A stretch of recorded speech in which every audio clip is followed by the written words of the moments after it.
တွေငါနှုတ်ဆက်အပြာရောင်ကြောဖို့အိတ်တခုတည်းတရားဟောင်းလေးကိုထဲသွားရတော့မယ်ဆုံးမဲ့မိုးသားတွေကိုငါပြန်တန်းခဲ့ငါရဲ့နှလုံးသားထဲမှာလေလွင်ခြင်းငယ်ဘယ်ကိုသွားရအောင်မလဲ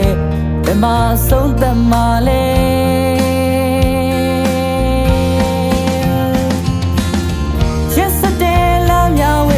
ခေါ်တဲ့တွေကြားပြေးတက်ခဲ့မြင်မရပါလားရှိက yesterday လမ်းမြဝေးမှာခေါ်တဲ့မြကြားဘလုံးအမြင်မရပါလားလေလွင်ခြင်းလမ်းမှာ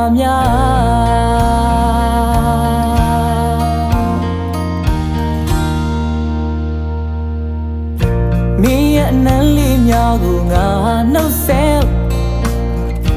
မင်းရဲ့မျက်ရည်စက်တွေငါနှုတ်ဆက်တရားများရဲ့အဝေးမှာဖြူရောင်မင်းရဲ့ဘဝလေးနေခဲ့တော့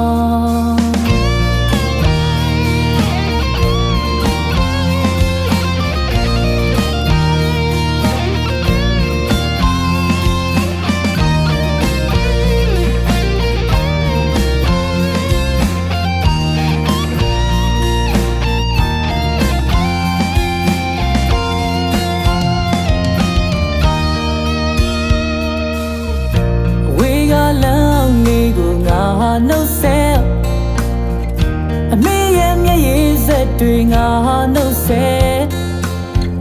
အပြာရောင်ကြောဖို့အိတ်တခုတည်းတရားဟောင်းလေးကိုထဲ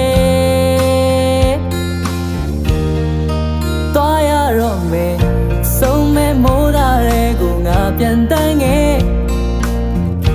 ငါရဲ့နှလုံးသားထဲမှာလေလွင်ခြင်းငယ်ဘယ်ကိုသွားရအောင်မလဲဘယ်မှာဆုံးသက်မလဲ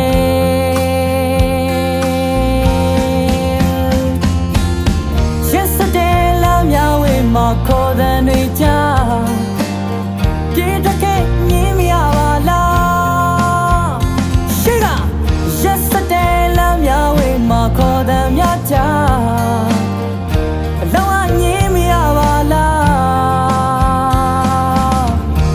လေလွင်ခြင်းလမ်းမှာ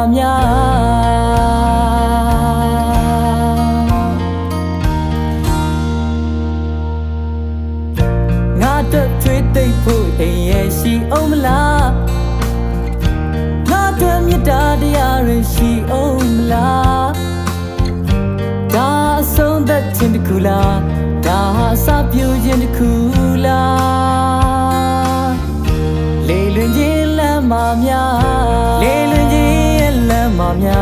လေလွင်ခြင်းလမ်းမှာလေလွင်ခြင်းလမ်းမှာလေလွင်ခြင်းလမ်းမှာ